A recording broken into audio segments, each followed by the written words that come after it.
दाम, वो देखो आज फिर कब्रों का पुजारी आ रहा है। चलो आज इसको फिर छेड़ते हैं। ये छेड़ना चाहिए लाजमी। और बिजली मुशरक किधर जा रहा है? किधर जाना है इसने? आज जुमेरात है, कब्रों की पूजा करने जा रहा होगा। और कहाँ जाना है इस? मुफ्ती साहब इनको भी कुछ समझाए ना, बेचारे मौलवी को रोज तंग करते रहते हैं। यार आप रोजाना इसे क्यों छेड़ते रहते हो? मुफ्ती साहब छेड़ू ना तो और क्या करूं? ये रोजाना कब्रिस्तान में जाकर कब्रों की पूजा करता है। मेरा तो दिल चाहता मैं इसे फैर मार दूं। अच्छा ये तो यार बहुत बुरी बात है। चलो मुझे दिखाओ, मैं इसे समझाता हूँ।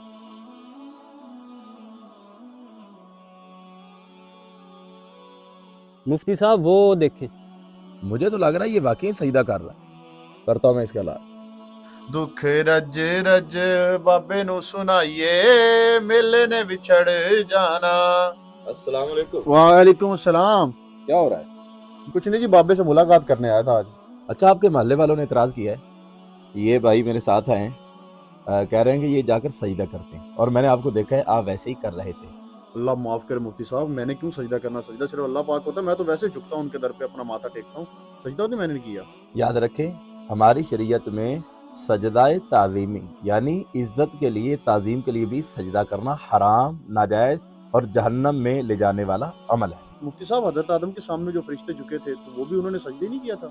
वो अल्लाह का हुक्म था और ताज़ीम के लिए वो झुके थे, लेकिन हमारे दीन इस्लाम में इसकी बिल्कुल गुंजाइश नहीं है। अगर कोई सजदा ताज़ीमी करता है तो उसने गुनाह कबीरा किया है। उस पर लाजिम है वो तौबा और इस्तिगफार करे और आइंदा पुख्ता इरादा करे कि मैं ऐसा काम नहीं करूंगा। ये सजदा ताज़ीमी करना हराम और नाजायज है।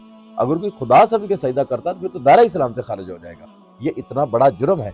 पता है कि आला हजरत रहमतुल्लाहि ताला अलैह क्या फरमाते हैं, ये आपने ये टोपी सजाई हुई, आपको पता है कि बाद में क्या बनता है और आप लोग ये काम कर देते हो। वो लोग सारे का सारा तौब देते हैं बरेलवियों पे, ये काम करते हैं। जबकि आला हजरत रहमतुल्लाहि ताला अलैह फरमाते हैं जब कब्र पे जाओ तो 2 कदम पीछे हट के खड़े होना है ताकि देखने वाला ये गुमान ना करे कि सजदा कर रहा है। तो लिहाजा जब भी कब्रिस्तान आए आना चाहिए कि हमारे नबी अलैहिस्सलाम ने हुक्म फरमाया है, फरमाया वहां पे आखिरत की याद आती है। फिर ये लोग पता ही कौन है? आप तो आते हो ना एक दिन हाजिरी दे के चले गए, ये वो लोग हैं कि जिन्होंने अपना इलाका छोड़ा। ये सैयद अहमद शाह साहब हैं और ये सैयद अनवर अली शाह साहब हैं और ये सैयद मुनव्वर अली शाह साहब हैं। ये वो लोग हैं जो हरीपुर हजारा के रहने वाले थे। ये तब के आए थे कि जब पाकिस्तान हिंदुस्तान अलहदा अलहदा नहीं हुआ था और इनके मजमे में 5-5 हजार आदमी होता था और वाज और तबलीग किया करते थे। फिर अंग्रेज ने कहा कि अगर वाज और तबलीग करना है तो इलाका छोड़ना होगा। पीर साहब वापस नहीं गए, अपने इलाके को खैराबाद कहा और इधर आकर आबाद हो गए और अल्लाह के दीन की दावत दी, तौहीद और रिसालत की दावत दी। तो लिहाजा वो काम करे जो इन्होंने की है। इन्होंने आके तबलीग की है, अमर बिल मारूफ व नही अनिल मुनकर। तो लिहाजा वो काम करें जो इन्होंने की है, हाजिरी दें, दुआ मांगे और चले जाएं और इनकी सीरत को फॉलो करें जो काम इन्होंने किए हैं। अगर इस तरह मतलब कि झुकता हूँ खुदा समझ के नहीं, वैसे तज़ीम है, क्योंकि इससे मैं काफिर हो जाऊंगा। नहीं, आप काफिर नहीं होंगे, लेकिन ये गुनाह है। अच्छा मुझे ये बताएं कि ठीक है, मुझे इस मसले का नहीं पता था, इस तरह आपने मेरी रहनुमाई की, मैं आगे से बिल्कुल परहेज करूंगा। अगर कोई करेगा भी तो मैं उसे रोकूंगा। लेकिन जब भी मैं बाजार में गुजरता हूँ ना, मेरे बड़े प्यारे भाई हसनैन भाई और इनके दोस्त, ये मुझे मुशरिक, काफिर, बिदती, कब्रों का पुजारी बार बार यही कहते रहते हैं। जिस तरह आपने किया ना, देखने वाले पे यही तासुर जाता है कि ये इस तरह कर रहा है। इस वजह से आला हजरत मना फरमाते हैं ताकि किसी को गलतफहमी ना हो।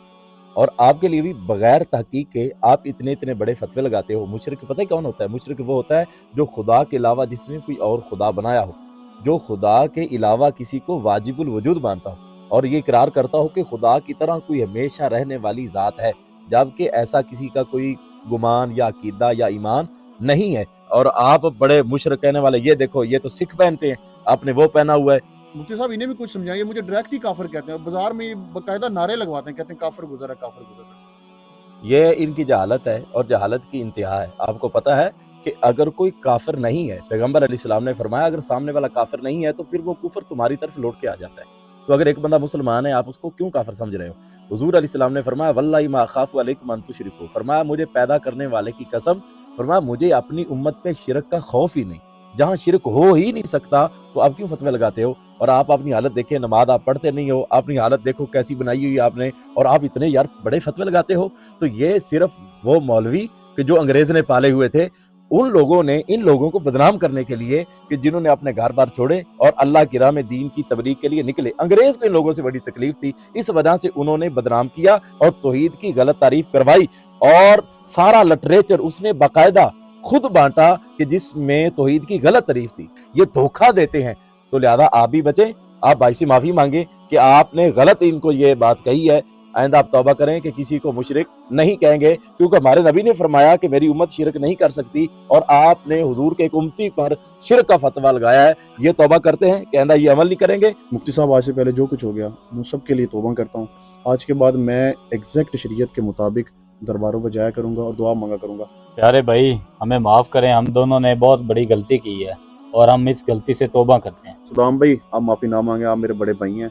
मेरी अपनी गलती थी कि मैं इस तरह की हरकतें करता था, लोगों को वाकई तासुर जाता था। मुफ्ती साहब, आप भी रहनुमाई फरमाएं कि कब्रों पे जाने का क्या असूल, क्या तरीकाकार होना चाहिए और किस तरह करके क्या दुआ मांगनी चाहिए। जब भी आप कब्रिस्तान जाते हैं या किसी अल्लाह वाले के पास जाते हैं तो ये दुआ करते हैं कि या अल्लाह इनके सदका से, या अल्लाह इनके वसीला से अता फरमा। अगर आप डायरेक्टली भी दुआ मांगते हैं कि या अल्लाह मुझे अता फरमा, ये ज़्यादा बेहतर है अगर आप ये मांगते। देखिए, ये मसला ये है कि अगर इनका वसीला अगर अल्लाह के यहाँ पेश किया जाए, ये नेक लोग हैं और इन्होंने अपना ताल्लुक अपने रब से जोड़ा हुआ है। तो जिस तरह कुरान ने बयान किया ना कि अगर तुम अपनी जानों पे जुल्म कर लो तो तुम हुजूर अलैहिस्सलाम के पास हो। आप देखें कि ये क़यामत तक के लिए उसूल है कि वहां जाना है। आज भी हम जाएंगे तो हुजूर अलैहिस्सलाम के वसीला से दुआ करेंगे और कुरान कहता है लवाजदुल्लाह तव्वाबर रहीमा, तो तुम अल्लाह को इस तरह पाओगे कि अल्लाह तुम्हारी तौबा को कबूल फरमाएगा और रहमत भी फरमाएगा। तो लिहाजा अगर दुआ करनी है तो इस तरह करें कि या अल्लाह ये तेरे नेक बंदे हैं तो इनके वसीला से मुझे अता फरमा। ठीक है, बेहतर दुआ ये है कि डायरेक्टली मांग ली जाए, इसमें कोई हर्ज वाली बात नहीं है कि या अल्लाह मुझे अता फरमा, या अल्लाह मुझे अता फरमा, क्योंकि बुजुर्ग वही बना है कि जिसने ताल्लुक अपने खुदा से बनाया है। मुआशरे में चल रही इस खराबी को एक्सपोज करने के लिए हमने ये फर्जी कहानी बनाई है, लिहाजा जो हमने इसमें अल्फाज यूज़ किए हैं काफिर, मुशरिक, बिदती, ये कहना बिल्कुल जायज़ नहीं है। सिर्फ आपको बात समझाने के लिए ये फर्जी कहानी बनाई गई है। खुदारा लोगों पर शिर्क के फतवे लगाना छोड़ दें।